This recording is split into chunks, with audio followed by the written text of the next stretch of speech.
I mean, my biggest concern is, and I know Dr. Chow speculated that it was PRP therapy, which is platelet-rich plasma injections, which some athletes swear by. I know Yeah. Kobe Bryant used to do it all the time, and at that point, you had to go to like Germany or somewhere to get it.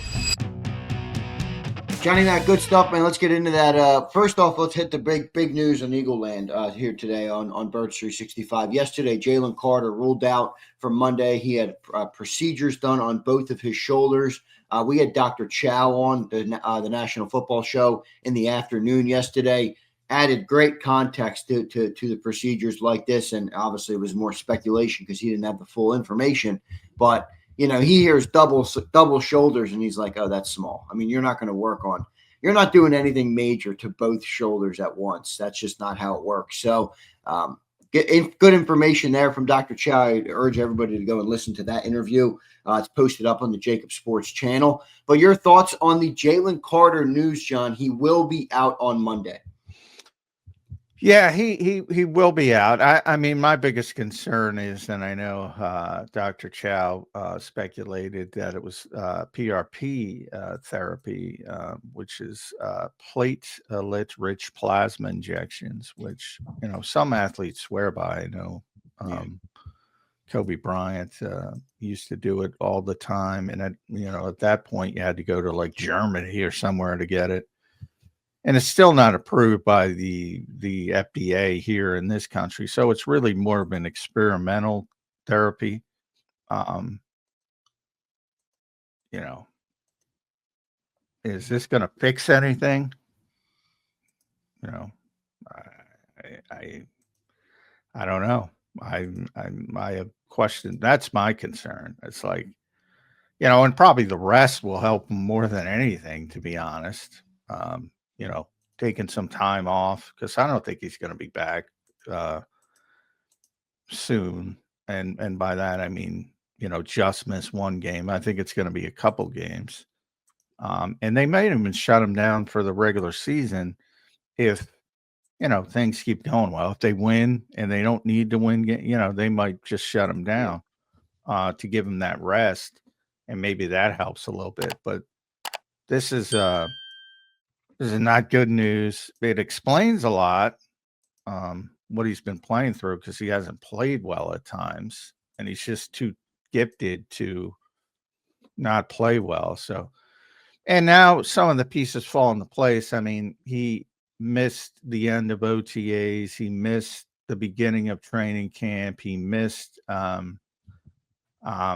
didn't miss, but was dealing with the shoulder early in the season, was on the injury report with the shoulder.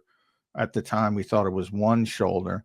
And then you go back to last year in the Super Bowl year. We only talk about with running backs. He played 1,060 snaps in their run to the Super Bowl, the most of any interior defensive lineman. And this year, he's even while injured, he's fifth or sixth. He plays a lot at a position where you're banging and banging and banging inside. And that's not a good position to be in when your shoulders are not feeling well. Yeah. Yeah. So my concern is far more long term than this, and this is at best a quick fix to get through the season, and then we'll see if he needs actual surgery. Yeah, not good. Not good news. No, for sure. These Georgia guys and these shoulders, man. I don't know what's going on with that Georgia water with the shoulders. John, how much of this do you think is agent driven in terms of not playing well and because this to me feels like something he could have done a while ago. I mean, the shoulders are something that's been bothering him for a little bit here. Oh well, why wait to now? But whatever. It's funny you bring that up because I was talking about it. Drew Rosenhaus showed up at training camp when Jalen Carter, that's his agent, but when Jalen Carter was out early in camp, which is rare, and he was, made himself very visible. Yeah, and I don't think he was happy with the usage rate last year. And that number of snaps they had to play. Look, this is part of the business of football that everybody doesn't think exists or doesn't want to talk about. Like, this guy's a cash cow for Drew Rosenhaus. And Yeah, Drew's you know, calling the Eagles like, "Yo, dude, why is he playing 1,100 snaps in a year?" yeah. And not only the cash cow for Drew, he's a cash cow for Jalen Carter. I mean, he's set to make a lot of money. The only way he's not going to make a lot of money is if he's beaten up and beaten down and everybody recognizes it. And like I said, played a lot of snaps last year, and now you see like what's going on, and the same thing is happening this year. So yeah, that's a part of it. There's no doubt that's a part of it. Because again, he's 6th this year. I'll look it up right now. I know he's top 10. I believe he's 5th or 6th. Then just the pure number of snaps. Really? Remember, Missed 2 games. Yeah, he missed. Missed the Giants game and the Cowboy game. Obviously, he was ejected from. Yes, and yeah, to your point, and he's still top 6 in snap count. Yeah, I'm looking it up right now. I'll tell you. Whew, man. Yeah, 1, 2, 3, 4, 5, 6th. Cameron Hayward 603.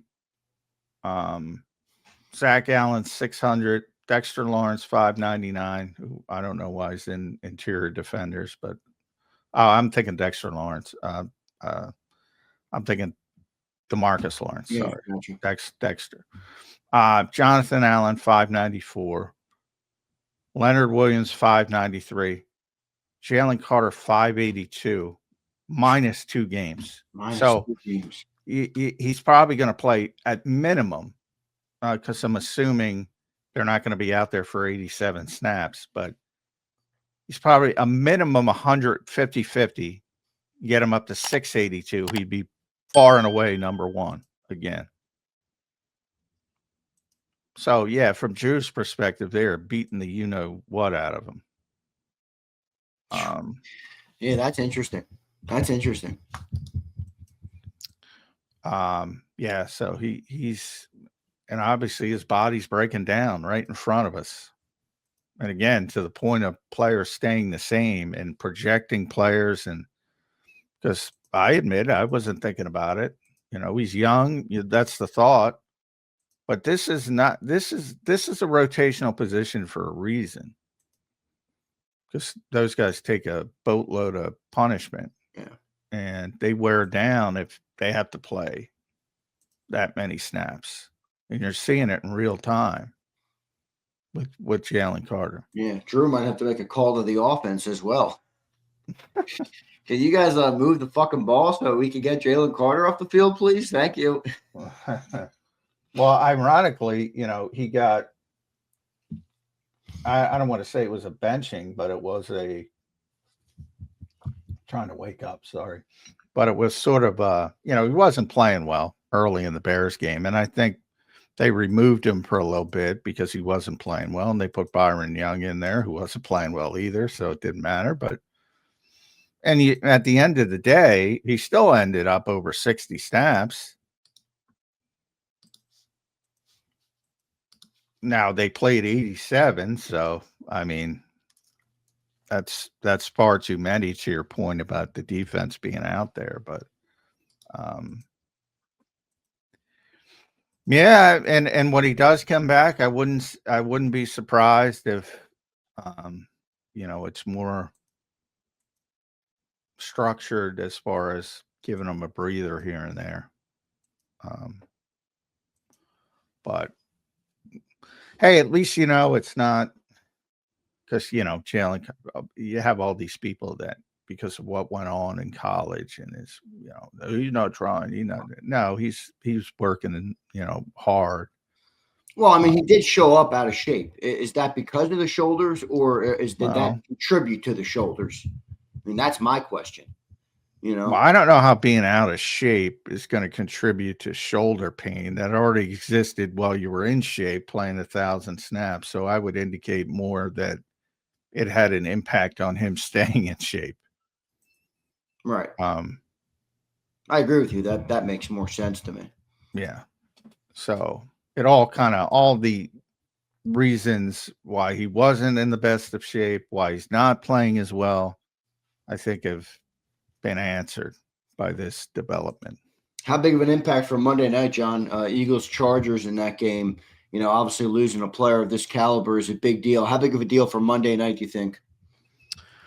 Yeah, I mean, he's their most talented defensive player. But like I said, if you're losing the guy in Chicago, playing against Chicago, it's not that big of a deal. But if you're projecting what he's normally giving you, it's a very big deal. So it depends how you look at it. Like, he's not healthy, so it's it's not a positive for you to just throw him out there because of his name. Because again, nobody's playing on reputation when they're out there. Um, so it depends how you look at it. But from the larger standpoint, a healthy Jalen Carter versus no Jalen Carter is a huge difference for this defense. And, it makes things tougher. Just as we talked about the inverse before they got Jalen Phillips. Now everybody's bumped up and they're in a more difficult position. You know, who's getting double teamed now? Probably Moro Jomo. Certainly on passing downs. Right. You know, you think he's going to be the same, getting those double teams and No not way. being Yeah. No way. so? Yeah, it has a huge impact on the defense.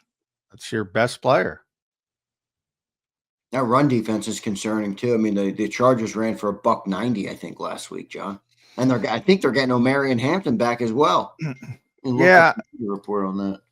and I think that'll be fixed a little bit just from the standpoint, that'll be a big adjustment for the Eagles coming off last week. Um,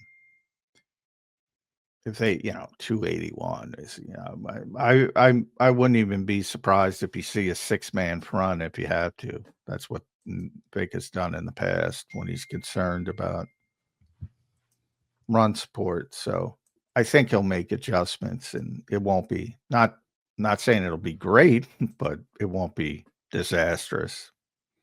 Yeah. Do you think Herbert will play? Herbert and Hampton were both limited yesterday in practice, so I don't know if they'll play or not. I'm assuming Herbert's going to play. Hampton, I'm not sure. I'm assuming both of them are going to play. John, do you have any information on those guys? Just that all indications are Herbert is going to play. I don't know how effective he's going to be. Certainly going to be limited as far as I don't think you're going to see him under center at all. It's probably going to be a bunch of pistol and gun because of his hand, and how does it affect his ability to hand the football off and play action, all that stuff. So you have to see how effective he is. But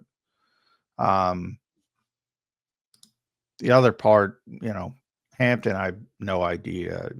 They might, because the other kid's been playing well too. So I don't think there's an urgency to get him back out there.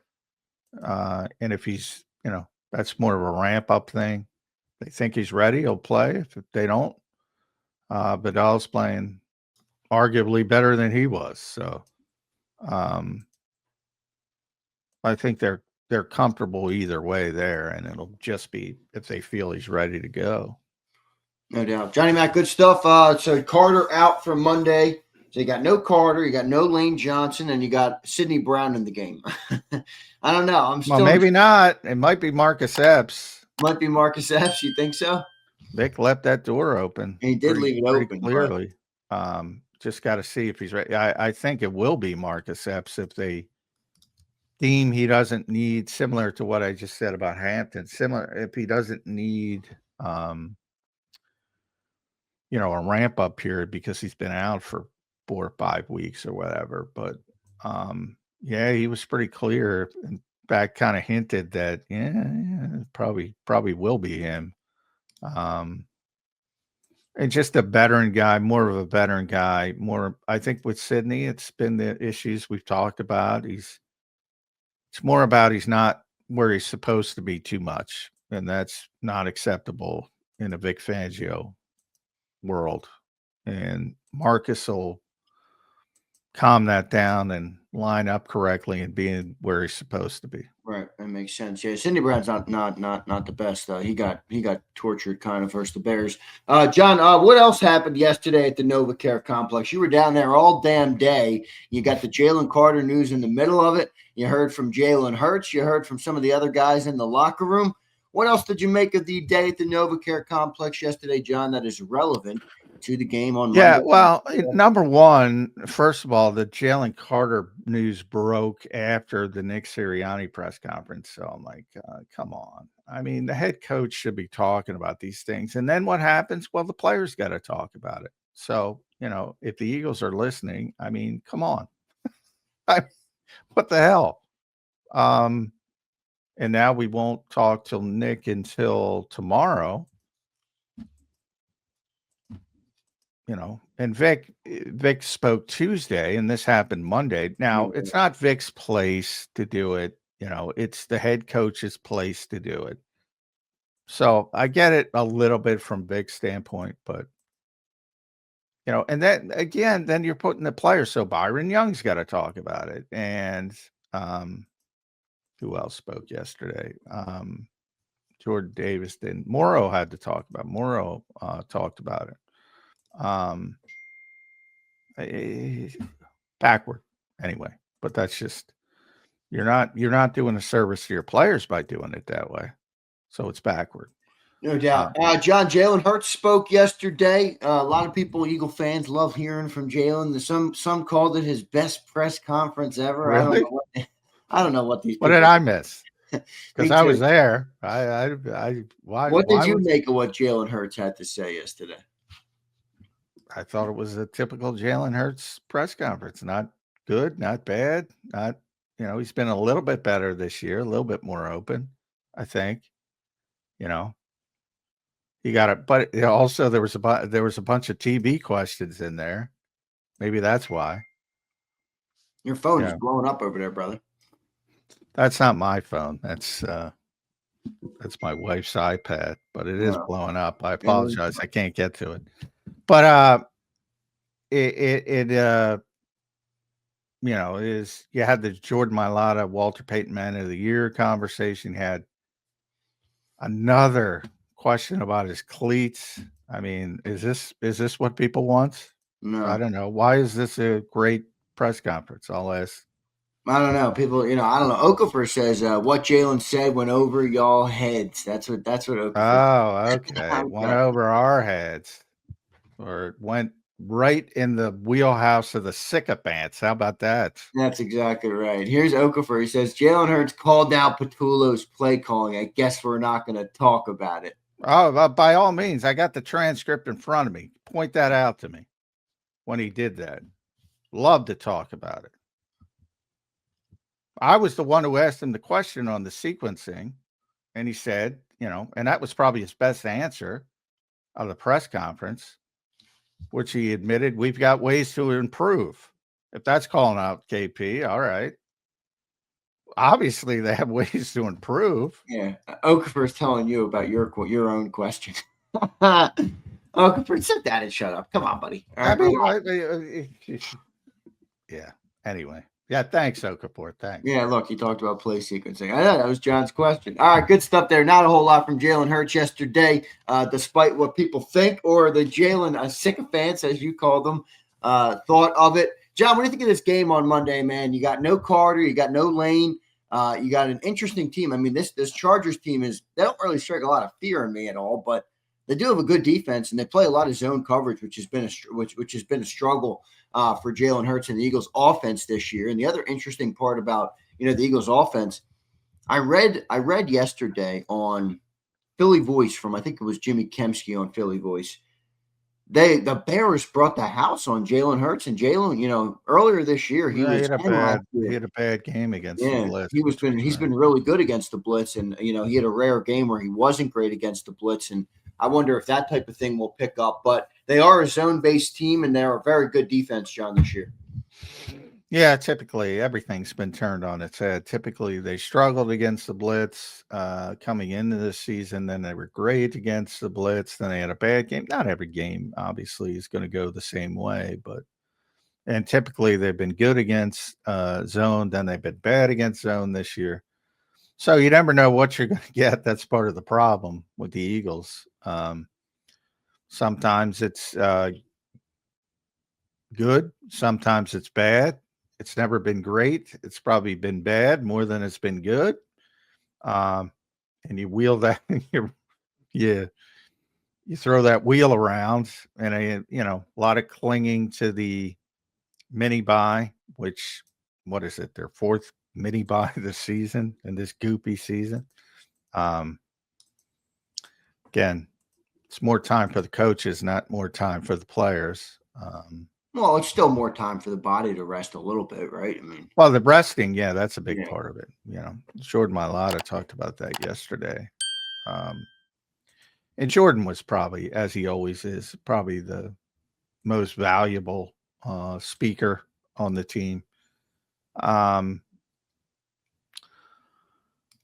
But, he was asked about execution and finishing and getting better and taking the extra time because, again, I'm convinced 99% of the people, even the people who cover the team, don't understand that they don't practice more. They have time off. And he said, I'll be honest, I took a mental break. I took a physical break too. My body's breaking down on me. Not a good sign. Week 13, we all know what the problem is. So for us, it didn't take much studying to come up with the answer that we need to finish. We need to give nice effort, blah, blah, blah. But Wait, who said their body's breaking down? Jordan, Mailata, everybody's body is breaking down. Yeah, It's week 14. that's the NFL. That's right. And that's what these little breaks are for when it comes to the players. And that's collectively bargained. Again, I've been talking. It's not like the Eagles could say, all right, we lost. You guys got to come in and we got to practice more. They're not allowed to do that. I don't know how many times I can say that. It is no longer allowed. It used to be allowed years and years ago. But no, it's extra. The coaches, there's no time limit. And Nick was talking about this yesterday. There's no time limit on the coaches. They could work late. It's why, family issues and alcoholism are prevalent in that world, and have been for a long time, probably because they do work too much. And then you have the other end, like Steve Spurrier's like, it's 5:00. I'm going to go golfing. Which you could say is better for your mental health or whatever, but a lot of ways you can look at it from that standpoint. But the players are pretty honest. It's on them to play better. But I know that's not the answer anybody wants. Yeah, it's true. John, yes, I forgot to mention this to you. Jalen Phillips was limited yesterday. Zach Baum was also limited. Carter's obviously already been ruled out. What's the deal with Jalen Phillips, John? He had a concussion apparently from the Week 13 game versus the Bears. Yeah, good question, because he spoke to us yesterday, like before we knew he had a concussion. So that might be a situation where he got evaluated for a concussion, got cleared. Like who'd that happen with 2 weeks ago? Adoree. Adoree Jackson. So anytime you leave a game and they say he's being evaluated for a head injury, that means evaluated for a concussion. And then Adoree Jackson didn't return, and you say, well, he was ruled out with a concussion. Well, he wasn't. They were just being precautious. So he never entered the concussion protocol. But because he left the game and he was checked for a concussion, you have to put him on the injury report as concussion if you leave him out. If he went back in the game, you wouldn't have had to put him on the injury report. I think that's what happened with Jalen Phillips. Because he spoke to us, and you're not allowed to speak to us if you're in the protocol. So he must have cleared it, and then now they're just listing him as limited because of it. At least Yeah. that's what it seems like. Yeah. So, but he spoke to us, so I would not be concerned at all. Bigger, larger picture from the over legislation in the NFL. I would not. I would not be worried at all that he's not going to play because he's going to play.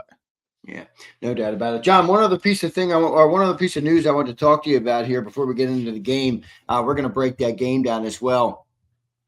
Slay did not want to report to Buffalo. Did you see that, John? Yeah. He's like, man, I'm too old to go to Buffalo, bro. I knew that when I saw that he was claimed. I'm like, I don't know. I'll believe that when I see it, when Darius Slay's in a Buffalo Bills jersey. It looks like he's not going to report. I don't know if that means anything for the Eagles, but I did think it was interesting. Well, speaking of, Big Drew Rosenhaus Day, he's Slay's agent as well. I mean, look, if the Bills want to play hardball, he's not going anywhere. He's the Bills' property, and he can say he's thinking about retirement, and he, at some point they'll place him on the reserve retired list. And if he wants to come back at some point, he'll still be the Bills' property. Whether that's in the playoffs or how long he wants to take it, still the Bills' property. So the only way you can get him to Philadelphia at this point is for Buffalo to release him. And as a Super Bowl contender themselves, even though I don't know how realistic that is, but they perceive themselves as that because of Josh Allen. And they play the Eagles as well. They might not want to just give him to the Eagles. However, Drew Rosenhaus might be the most powerful agent in the NFL. There's a lot of backdoor dealings. There can be, hey, if you give me this favor for my clients, I'll do this for a different guy because he's got a lot of clients. A lot of backdoor dealing, but the only way it could happen is that Buffalo releases him. And oh, by the way, at this time of year, because it's past the trade, then he'd have to go through waivers again. And somebody else might say, like, say you're the Los Angeles Rams, and Slay doesn't want to play for you, but you just want to keep him away from the Eagles. That's a bad example because the Rams are ahead of the Eagles. But so any team ahead of the Eagles could still claim him on waivers again and keep him away from Philadelphia. Now, I don't know if he's that meaningful a player at this stage. He's going to be 35 on New Year's Day, and he hasn't played well for the Steelers, but he did play well for the Eagles last year. But there's a bunch of hurdles that they would have to go through. He can't just say I'm retiring and then wake up and say, "Hey, I'm going to Philadelphia." It doesn't work that way. So a lot of hurdles, but I can't say with Drew, he might work something out, backdoor. And Slay was talking on Ancho's podcast, and he asked him, he said, maybe it's one of those situations where his oldest son is 18 and, he went back home and he's playing football and he's always been a big family guy. And, maybe he likes it now. Maybe he doesn't want to come back. Bunch of stuff. But if you're forcing me, I do believe if the Eagles were awarded him, he would have come here. That part, no question. Yeah, and they did put in the claim. They did put in the claim, which is worth noting.